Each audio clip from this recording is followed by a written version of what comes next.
My manager made me use her employee ID so she could take all the credit for my work. So I exposed her to get her fired. Here's what happened. Subscribe to Am I the Jerk on YouTube and hit the bell for notifications. So the story starts at a time when I was only in school, last year. Here, we don't have high school or middle school. We just have 11 years of education and then university. It was 2 months before my exams for applying for university, and I was looking for a job. I wanted to have my own apartment because I was living with my grandparents the entire time, and didn't want them to have to carry me on their back any longer. That took a while, but I found a job that was paying a decent amount of money for a part-time job. I was only 17 and couldn't afford to work full-time. It was a job at a call center, and boy oh boy, that was a crap job. Here comes the object of our story. We'll call her Mary, and boy did Mary hate me. She was my head manager. I was just a manager that was taking the calls or calling people to give them our crap product, literally for free, of course. And Mary was the woman that would take another 10 employees and stack them together in one group. For about a month and a half, it was okay. Mary even gave me her work phone because there wasn't enough phones for everybody in her group. I thought that it was okay and didn't think much of it. I was doing fine and had 11 clients that actually bought our product and were really happy. Then the storm came. One day, I was called by my boss and said that if I don't have any clients by the end of the month, I'll get fired. I said to him that I already had 11 clients in 1 month and that I thought that would be enough to start. He said that it had already been a month and that he didn't want to hear that crap and that I should take the situation into my own hands like a big boy and deal with it. I was furious. I didn't understand how this happened. Then I realized, something was off, and I asked my friend to play a role in my plan. I wasn't positive that M did something to me, so I wanted to be sure. The plan was easy. I call my friend and he pretends to be a customer. Then I take a record of everything and see how this unfolds. Come to find out, this woman had been screwing me over the entire time. As it turns out, there were more than enough phones for everybody. What I didn't know was that every phone had the ID of the worker in it. So every call I gave and every client I had was on her account. Why wasn't I fired yet? Easy. She was doing some calling from a phone with my ID every day. Something had to be done. I laid out the plan. 5 friends of mine would pretend to be clients and attest that I had spoken to them and they were mine, even though I've been using Mary's phone. Now, remember how Mary called from my phone now and then? Every time she called from the work phone, my phone, in my sight, I got out of there as quickly as possible so that I could call her out for pretending to be me and stealing my clients. Finally, Judgment Day came. Everything was set up and I was ready to screw her over. 2 security cameras with videotapes and 15 papers with my client calls and text was on our boss's table. Mary's face was beet red when she was asked into the boss's office. She put up a fuss, but good old boss told her the exact same thing that I had heard from him. He's not taking her crap. She was fired, but promised me that one day she'll screw me over. That's right, there's a second part of this story. It'll be short, so stay with me. I stayed with this job for 2 more months and got a better full-time job as I had turned 18. I was already in university, but for my shame, through my parents, as my grandmother taught there, though I was trying my best to be a good student. One day I walked into the office of my grandmother, and who do you think I see working as my grandma's phone assistant? That's right, good old Mary. Her look was like, oh yes, I found a way to screw you over. But little did she know that I was the grandkid of her boss. And when I kissed my grandma on her cheek, her face said everything. Next day, she got fired. This wasn't planned ahead of time. I just told my grandma my story with her. And to this day, I don't feel bad for that jerk. That's a pretty hard scam to pull off long term. Clearly, she wasn't thinking this one through. Eventually, you're gonna get caught. The gains from this are very short term. It sounds like she already had a good job as the head manager or whatever her role was, but she just had to be a little greedy and have more. If she had just ran her department well like she was supposed to, she'd probably still be at that job making more money than she ever did before. I'm sure she realizes by now that it wasn't worth it. You can submit your own stories to be featured here on the channel. The story submission link is in the description below, and don't forget to subscribe.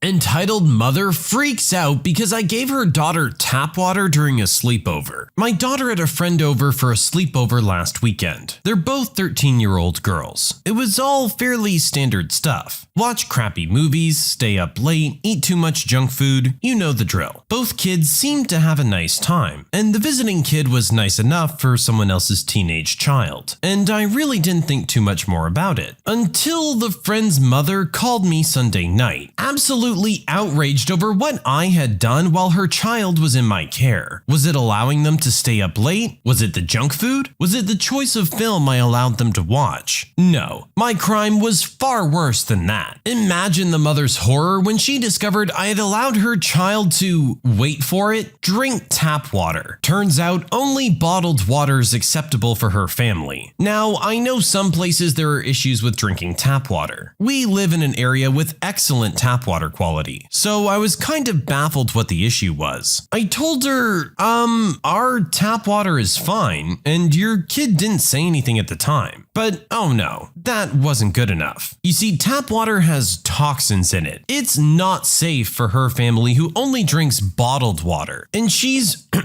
frankly shocked and disturbed that my child was associating with the child of such an awful parent. Rest assured, I'll be calling CPS first thing Monday to have your child removed from such a harmful environment. I was just kind of stunned and didn't really say anything, and she hung up on me. I'd love to know where she thinks bottled water companies get their water from. And second, we're in Australia, and CPS isn't a thing here. So I don't know who you're planning to call, lady. Some people really take the well-being of their children a step too far. I got news for you, lady. That kid drinks tap water. Whether it's from the fountain at school or a sleepover at their friend's house, they're drinking some tap water. Just be happy that you live somewhere where it's actually good drinking water. If that's your situation, then honestly, bottled water is just a waste of money. Not to mention, it's not great for the environment. A reusable water bottle and a Brita filter will do you 10 times better.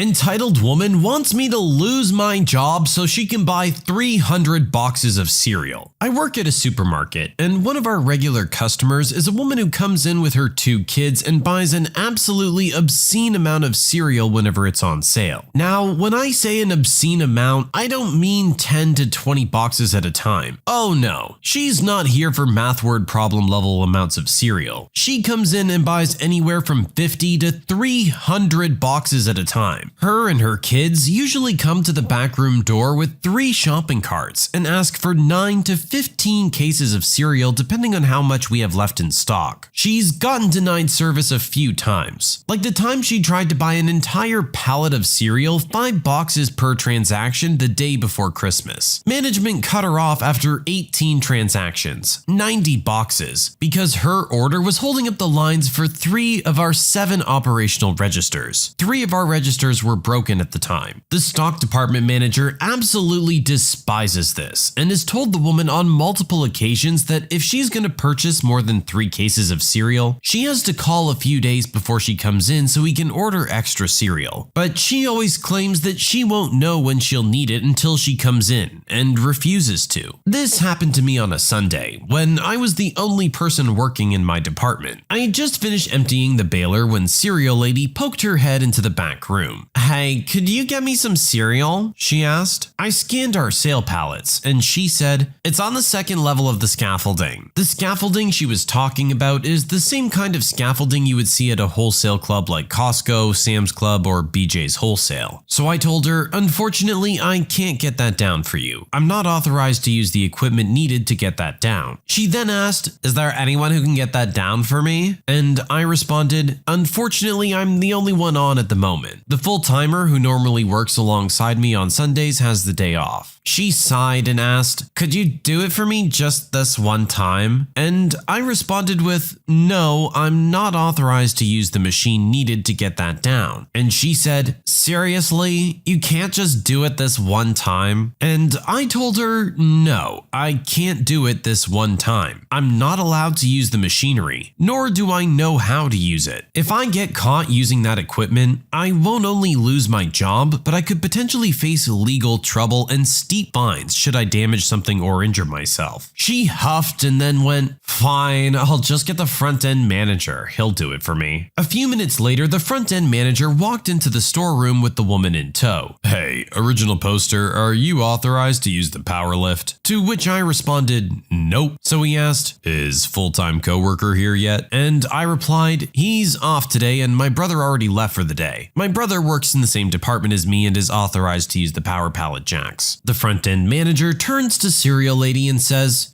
sorry, but that product's unavailable for today. There's no one who can get that down. Cereal Lady then shrieked, you're a manager and you can't get that down for me? And the front-end manager responded with, I wasn't trained on that equipment because this isn't my department and therefore I'm not allowed to operate it. You're gonna have to come back tomorrow if that's what you want. Cereal Lady then stormed back to the cereal aisle without another word. I haven't seen her since that day, and my department manager has since started storing the cereal pallets on the same side as the storage room door. So she can't poke her head in and demand 15 cases of cereal without calling a few days in advance. That is the definition of an obscene amount of cereal. Like, what are you doing with it all? You've only got 2 kids. Is this something she's coming in and doing like every couple weeks? How on earth do you go through that much? She must have some kind of side hustle or something where she buys this dirt cheap and then resells it. That's the only way she would need this much cereal all the time. That or her family just lives off of Lucky Charms. Student asks me to take another look at his paper, thinking he should have gotten a better grade, because he plagiarized the whole thing. When I was a poorly paid and overworked adjunct professor, I once had a student ask me to take another look at his B- paper, something I would do anytime a student felt strongly they deserved a better grade. This particular paper was messy. Good argument, decent research, but clunky writing and plenty of grammatical errors. Still, I agreed to take another look. On my second pass, a sentence caught my attention. Assuming the student had failed to cite a quote, I searched for the quote online. What I found was the original version of the student's essay, published in a Yale journal. He'd plagiarized the argument in research but rewritten the paper in his own words. Amazingly, almost as much work as just writing an original paper. I called him into my office, put both papers side by side, and asked if he had anything to say. He tried to pretend to be confused, but I cut that off. I let him off easy with an F in the class as long as he finished all the assignments and tests so he could still learn as much as possible, which he did. No report of plagiarism on a long-term record, but poor kid could have just gotten away with a B- if he hadn't been so confident of his great ripoff. Honestly, my friend, you gotta just call it a win at that point. You got the B-. Just quietly take it and walk away. Drawing more attention to it isn't gonna do you any favors. My wife got upset because I refused to shave her butthole. So my wife loves to watch TikTok videos at 100% volume while I watch shows she doesn't really care for. Eventually, I just give in and watch them with her on her phone. Some of them are actually decent. One started as a prank video between a husband and wife. The mildly attractive wife in the TikTok made up a story about her normal spa being closed, and she needed her husband to wax her booty hole. And that completely grossed the husband out. My wife then looks up at me and jokingly asks, would you shave my butthole? Without thinking or missing a beat, I respond, no, but I'd shave her butthole. Instant regret flooded my whole body. I didn't mean it, but I knew that didn't matter. She turned bright red with tears in her eyes and stormed off. Then I said the least likely sentences I ever thought I would utter to my wife as an apology. Baby, come back. I didn't mean it. I'd love to shave your butthole. She hasn't talked to me in 3 hours. Okay, as an outside party looking in, that's hilarious. It's very clearly a joke, but to your wife when it's just the two of you, probably not the smartest move. And your apology taking the form of offering to shave her butthole probably wasn't helping either.